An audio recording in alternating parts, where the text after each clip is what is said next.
BG background మారింది చూడండి. మారాల్సింది బ్యాక్గ్రౌండే కాదు, మన జీవితాలు కూడా మారాలి. బీపీ మండల్ గారి ఇవాళ జయంతి. బీహార్ మాజీ ముఖ్యమంత్రి, బీసీల ఆరాధ్య దైవం.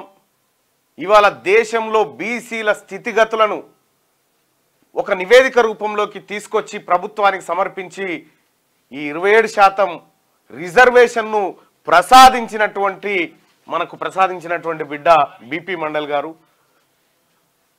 బీపీ మండల్ గారు ఇదొక్కటే కాదు, ఇంకా చాలా చెప్పిండు. రాజకీయంగా కూడా రిజర్వేషన్లు అవసరమని చెప్పిండు. బీపీ మండల్ గారు ఈ బీసీల కోసం అధ్యయనం చేసేందుకు దేశంలో తిరుగుతుంటే, ఈ దేశంలో బీసీలకు రాజకీయ అవకాశాలు ఇవ్వవలసి వస్తుందని చెప్పి మండల్ కమిషన్ యాత్ర చేస్తూ ఉంటే అటు అద్వాని కమండల్ యాత్ర పెట్టిండు.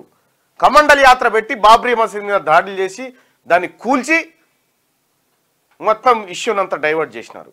ఆ రోజు నుంచి ఈ రోజు వరకు బీసీల పరిస్థితిలో ఏం మార్పు రాలే, కేవలం రాజకీయంగా మాత్రమే దెబ్బతిన్నాం. సో ఈ రకంగా బీసీలకు అనేకమైనటువంటి అన్యాయం జరుగుతూ ఉంటే, బీసీలకు దేవుడి లెక్కనే వచ్చినటువంటి బీపీ మండల్ గారు ఆయన జీవితం అంతా ఈ బీసీల కోసం త్యాగం చేసినటువంటి వ్యక్తి.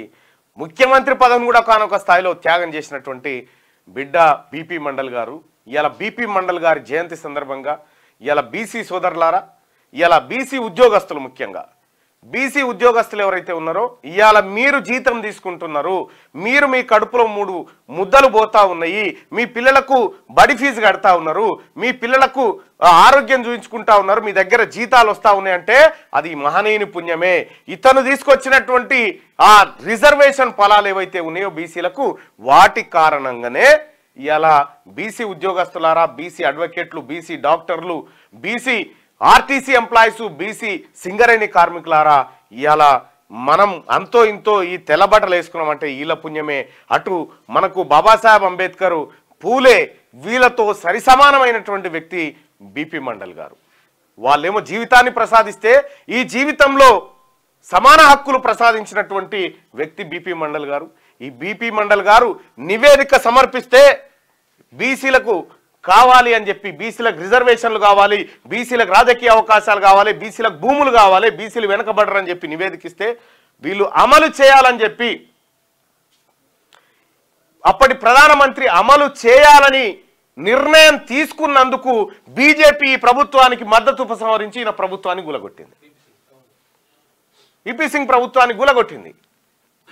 సో ఆ రకంగా ఇప్పటికి కూడా బీజేపీ తన స్టాండ్ చెప్పదు బీసీల మీద.